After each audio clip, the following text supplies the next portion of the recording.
kiddos, we're back. So let's start this second video, which is quickly kind of going over hopefully the answer that you got for this particular problem.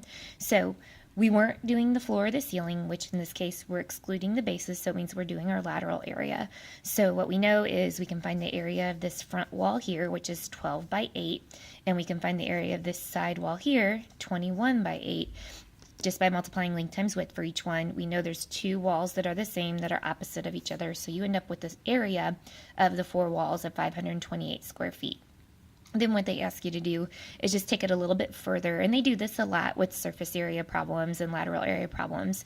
If you have 528 square feet to cover when you're painting, you need to divide by 450 because you know 1 gallon will cover 450 square feet, which basically means you need a little bit more than a gallon of paint to cover all your walls. You need to buy 2 gallons because you can't buy a partial gallon if you go to like Home Depot or Lowe's or whatever. So you always got to round up in certain situations just so you have enough to do the job that you're trying to do. So that's pretty straightforward and easily. Hopefully you understand and completed that on your own. Okay. So moving over to this triangular prism, notice that we still have these two parallel bases on top and bottom, but now because it's called a triangular prism, we're looking at triangles for the bases, which is, again, common sense, hopefully. Now, what you'll see is we're going to probably stick with primarily right triangles on our bases just because those are the triangles we like to work with a lot these days, doing Pythagorean theorem or some of our other processes with right triangles. But they could throw in an equilateral or isosceles or any of those kind, but I have a feeling most of the time you'll run into right triangular prisms.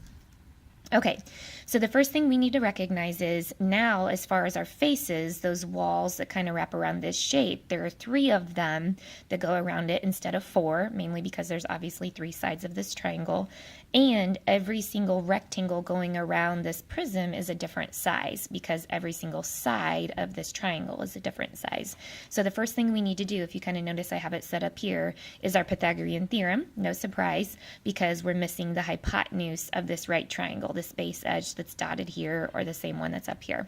So I'm going to give you a moment. Go ahead and write down the 9 squared plus 12 squared equals c squared, or you could call it x squared.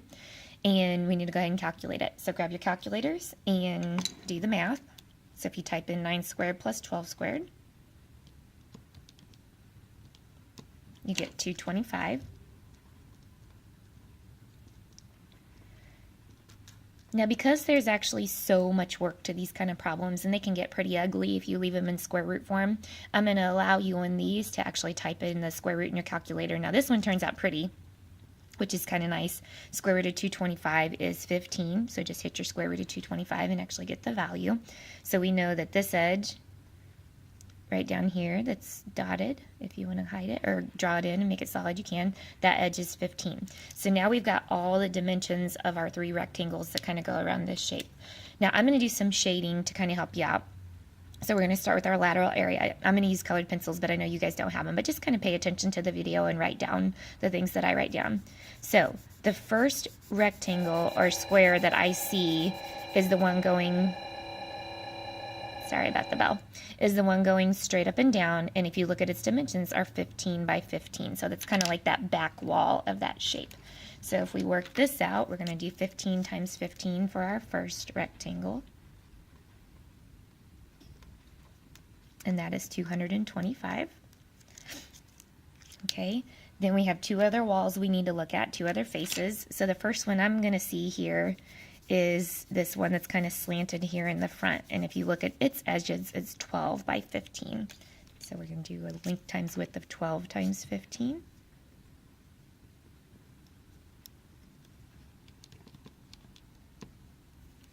And that's 180. And then our final piece that we're looking at is this smaller rectangle over here on this side, kind of slanted, which is a 9 by 15.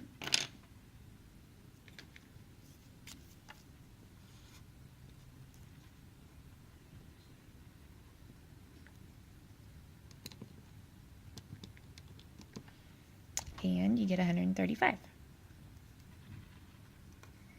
So once again, the lateral area is just the faces that go around this shape. So it's 3 of these walls. So you're going to do 225 plus 180 plus 135 And again, please participate. Don't let me do all the work. So go ahead and grab your calculator and add those up.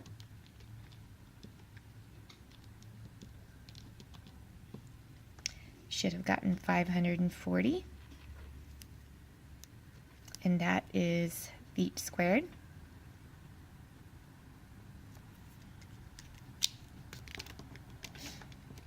Okay, so the only piece that we're missing is our bases to continue to find our surface area, which is everything. So a lot of times I like to kind of take that base and just kind of redraw it off to the side so I can get a better view of what's going on. So just the right triangle. We like to use the legs that connect to make that right angle as our base and our height. So we know that one of the edges of our right triangle is 12, one of them is 9. And remember, you get that formula on your reference sheet, which most of you know it already. It's 1/2 times the base, which is 12, times the height, which is 9. And we know if you type that in your calculator, 0.5 times 12 times 9, or do the math in your head, you're going to get 54 for this guy. We have two triangles that are going to have an area of 54, so we add on both of them.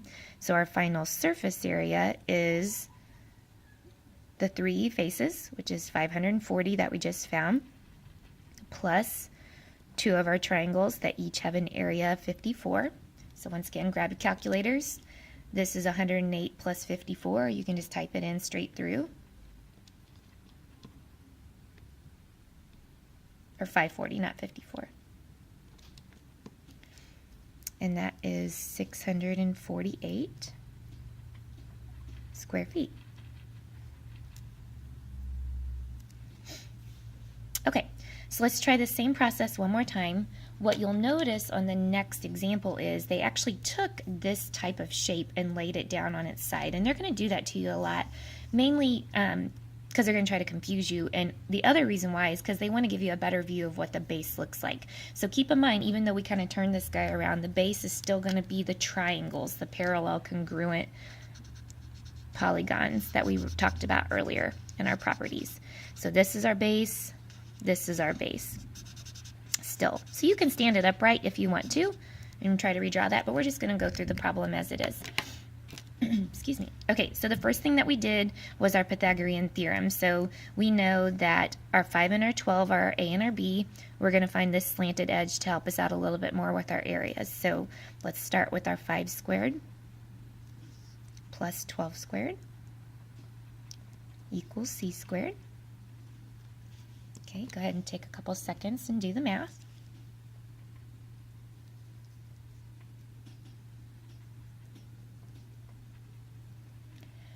So you get 169 when you do all that work. We're going to take the square root. Hopefully all of us know that the square root of 169 is a perfect square, which is 13.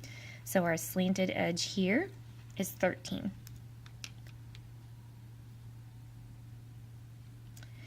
So let's start again with our lateral area. We have 3 rectangles going around those triangles, and each of them are a different size.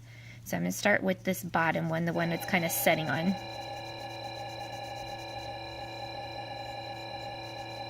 Sorry about the bell again.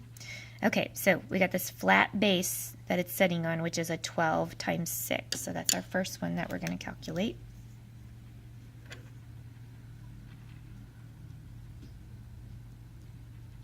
And that's 72. If you pick another one, I'm going to go with the one that looks like it's standing straight up and down right here. And that is a 5 by 6, because again, that 6 can come over here. They're opposite edges that are equal. So 5 times 6 for this guy, which is 30. And then the final piece that we're going to look at is the one that looks kind of like the ramp of this shape. So it's the one that's slanted this way. It's kind of hard to see my coloring, but that is a 13 times 6 for the final part.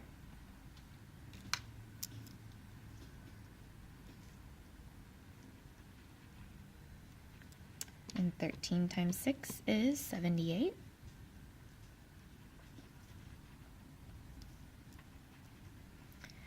All right, so we got our 3 faces that we're going to add together again. So it's 30 plus 72 plus your 78. Please participate. you should have got 180 when you added those together.